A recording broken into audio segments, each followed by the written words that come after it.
figuratively, not really in a nutshell. But anyway, everything you need to know about building funnels at your fingertips. I'm Thomas Van On, digital marketer certified partner, and I'm with viralsolutions.net. What do you think? Yeah? All right. So we passed that test. But we want you to know that small businesses, medium-sized businesses, man, the heartbeat of the economy, what really makes things happen. I've been with you for 30 years. Sales guy in the trenches, doing it all, C-suite executive, running marketing teams, all of it. I get what you're after. Very family-oriented. A lot of our family works here at Viral Solutions. And we believe, I believe especially, that marketing strategy trumps marketing tactics. Enough about that guy. Let's go to what we're going to talk about. Now, here's what we're going to cover. What is a marketing funnel? Just going to define it real quick, real simple. But we're going to spend a lot of time going through the 8 steps to creating your own funnel in order. Okay? That's important because that's usually where people mess up. All right? Part 1. What is a marketing funnel? Well, first we need to talk about how do you grow a business? Well, Jay Abraham's strategy on business growth says there's 3 ways you can grow a business. And if you can do all 3 of these, you're going to rock. 1, increase the number of customers you got. No brainer, right? Increase the average transaction value per customer. Ooh. Okay. Increase the number of transactions per customer. Imagine what happens if you grow all 3 of those. That's how you grow a business.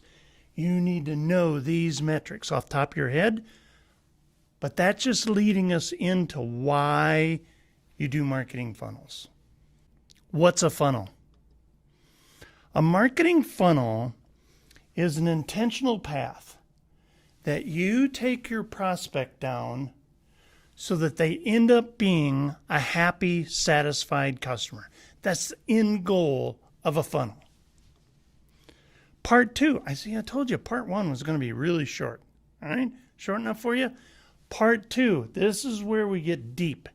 8 steps to build your next quality funnel so that you have more customers, more transactions, more average ticket. All right? Let's roll. Here we are. Here are the 8 essential steps you need to create a stellar funnel. First, you got to determine your product to market fit.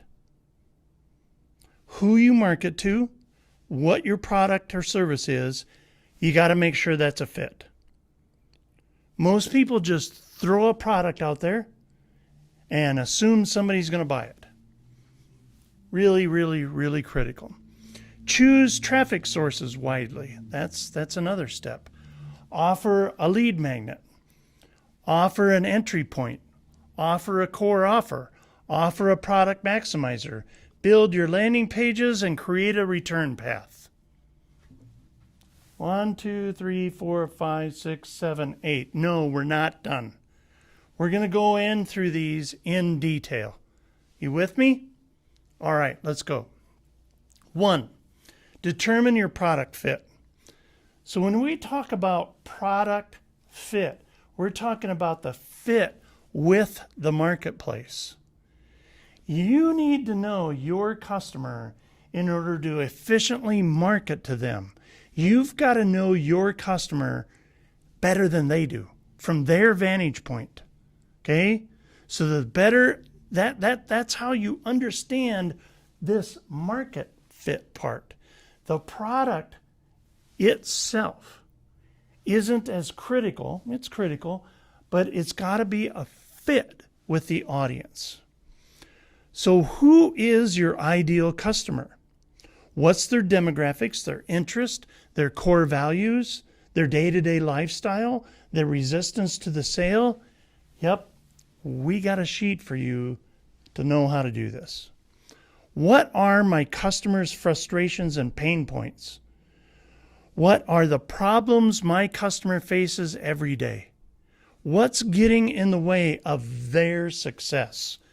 This is all about a lot of psychology, but it's why people have an affinity for a brand, because they feel like this brand product market fit is designed for them. They don't even think about this as a product from a company. Okay? This you got to nail. What is my customer's desired after state? What does success look like? What do they want to achieve? This is about their success. They have this before state where they're kind of, I got a problem and, oh man, what's going on here? What do they want to feel? Happiness, joy, relief. Whew, thank goodness I found what you got going on. This you got to understand. What's their viewpoint of success that has your product and service included within it? That's great product to market fit. How does my product help transition customers away from their problem? Okay? And towards their success. Not your success, their success, because they found what you got going on. That's product to market fit. Step 2. Choose a traffic source.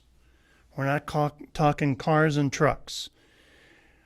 Traffic is hits and views to a website, clicks on an email or a text message, engagement with a social media organic or paid post.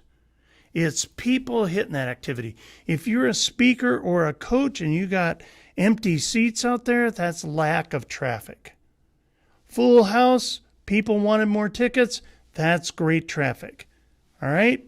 Now that you've achieved this product market fit, the next step is to figure out how to reach that market and get them to your website, your event, wherever you got content hanging out to make your pitch. Traffic sources. Nobody really has a traffic problem. And that's because you can always buy traffic. If you've got a traffic problem, it's because you're not buying traffic. Email marketing is traffic. Social media advertising, Facebook, LinkedIn, Instagram is traffic.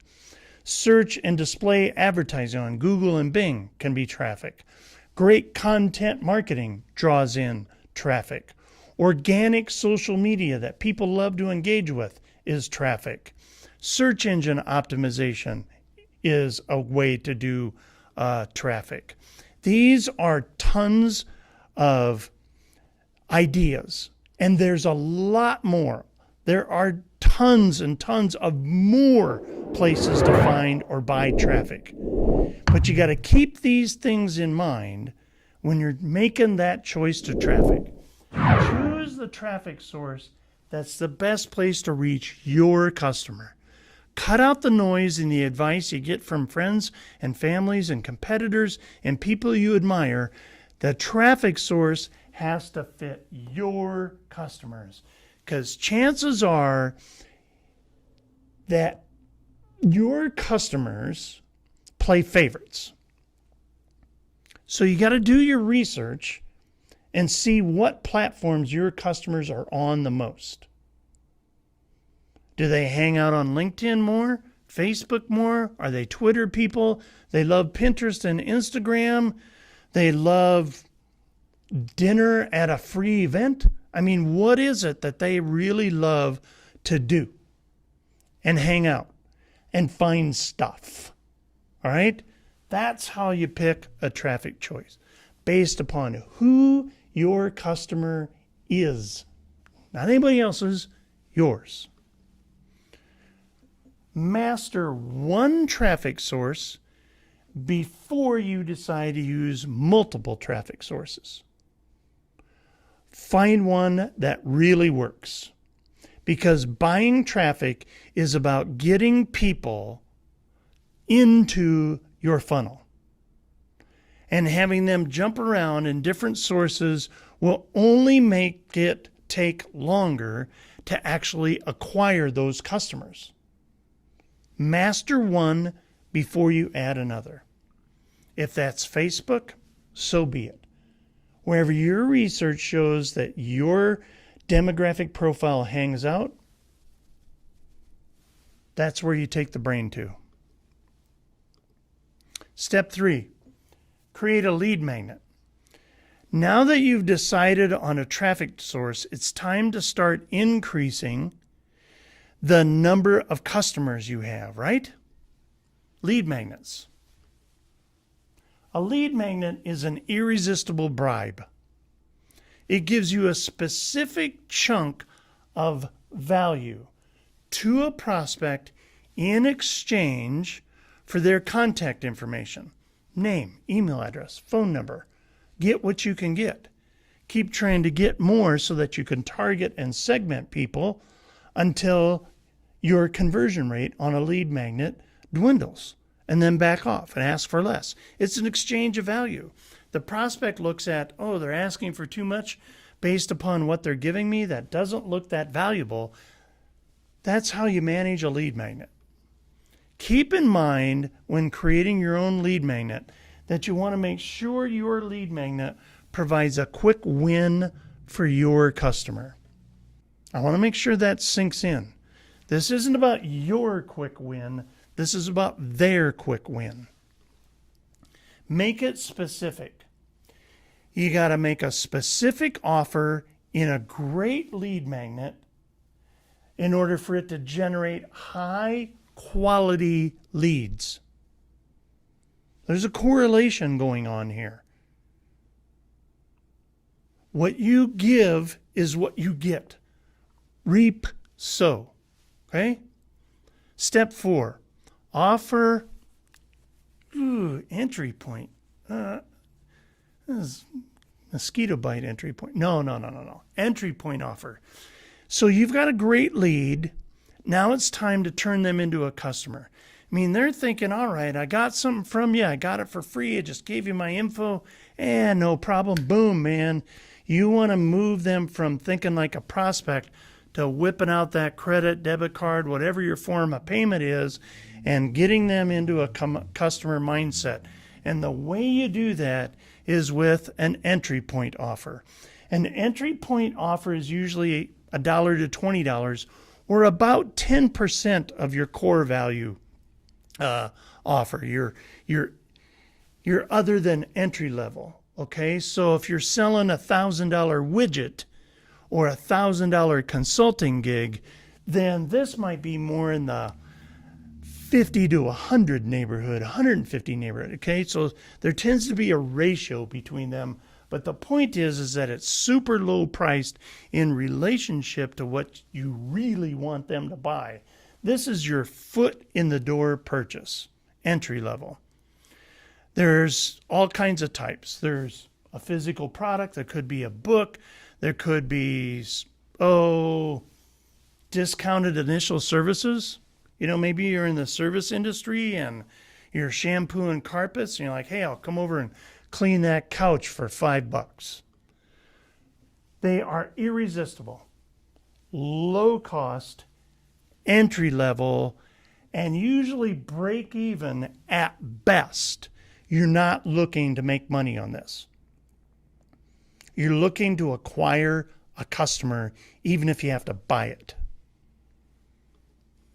Now, by starting off generous and providing immense value, that's what this is really key.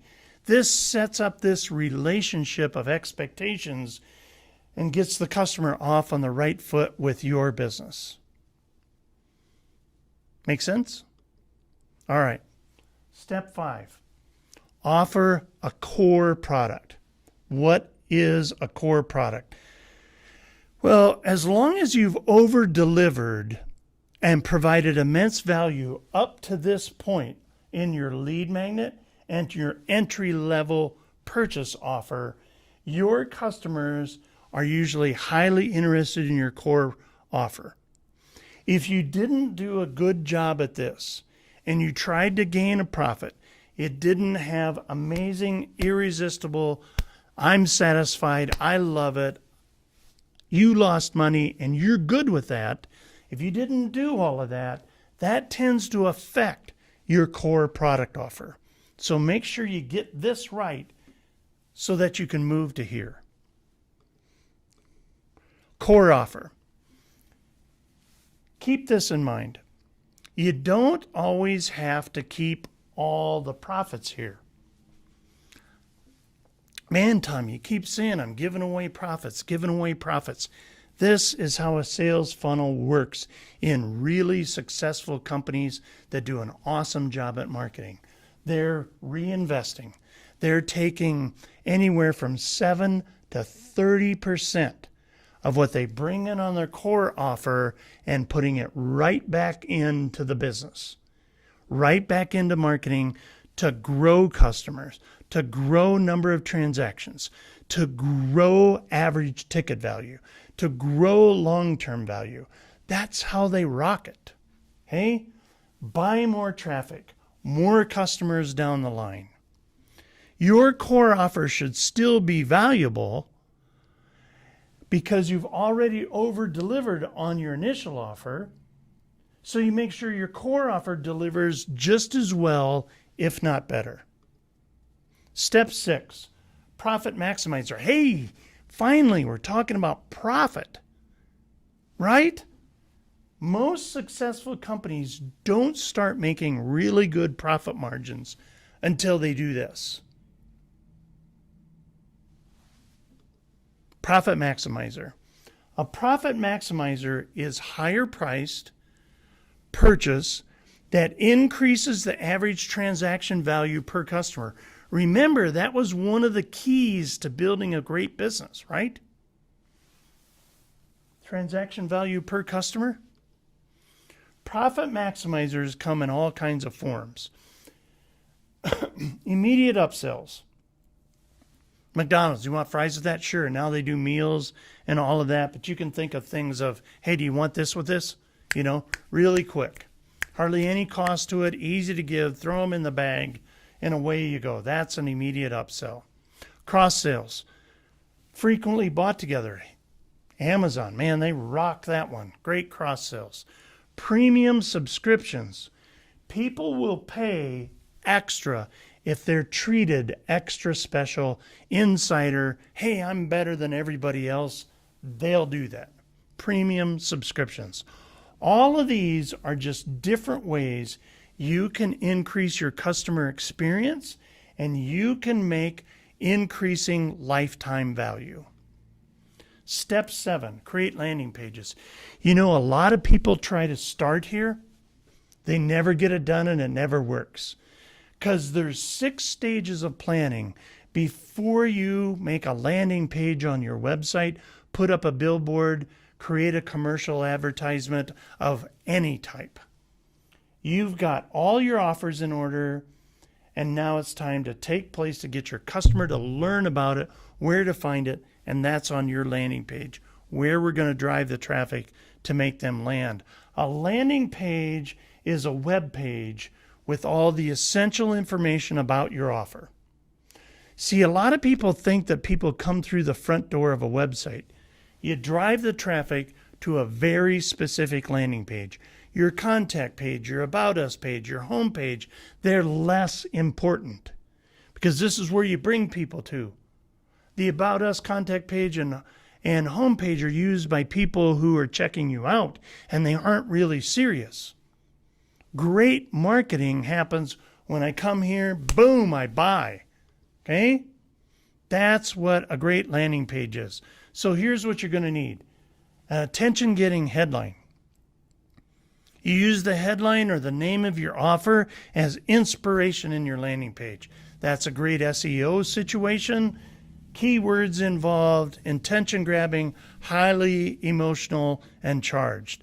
An image of your offer, very high quality image, even maybe a video on how it's presented, how it gets put into place. Okay, even before they buy it, they love seeing it, almost as if they can touch it and feel it. Compelling copy. Content and copy people in a marketing agency like ours, very valuable people. And that's because they use words to make people take action. Compelling copy. Below the fold opt-in form. All right? If your landing pages is longer than required, someone's got to scroll down. They should be at least 2 or 3 opt-in forms. Try to get one above the fold. Try to get below the fold. Test that out to see what works the best. Scrolling is what we mean by a fold. A fold comes from within a newspaper, okay? You used to have to look below the fold. So below the fold in a web page is scrolling down. So play with this above and the below the fold thing. Privacy policy and terms of service, got to make sure that's on a landing page because your advertisers for the traffic sources are going to require it. Upsell pages. Once your customer makes a purchase, it's a great idea to offer them an upsell. On the back end of your landing pages for people who purchase, show them an upsell page that says, hey, thank you. But, a lot of people are engaging with us on social media and stuff, and you should talk about your purchase right away. Basic access instructions, confirm with them that the offer has gone through. Here, thank you, great, your receipt. Here's what you can expect. Here's your order number, all that kind of thing. Now, bridge the gap. Explain that you bought a part of what you should have bought. Here's the whole. This is going to enhance your experience and make things a lot better if you grab this too right now. Offer to upgrade their purchase. Hint that there's a killer deal here if you do this right now, because you won't be able to find it elsewhere. And make sure you carry through with that. Encourage them to upgrade, but don't be too pushy. Put it out there. Offer it, but make sure you deliver on your main offer, not just absolutely have to have the upsell. Yes, that's great, but make sure you don't make it too pushy. And yes, you got to test all this till you get your conversions right. Step 8, the return path. You're giving a customer a reason and a means by which to return again and again and again. Return paths.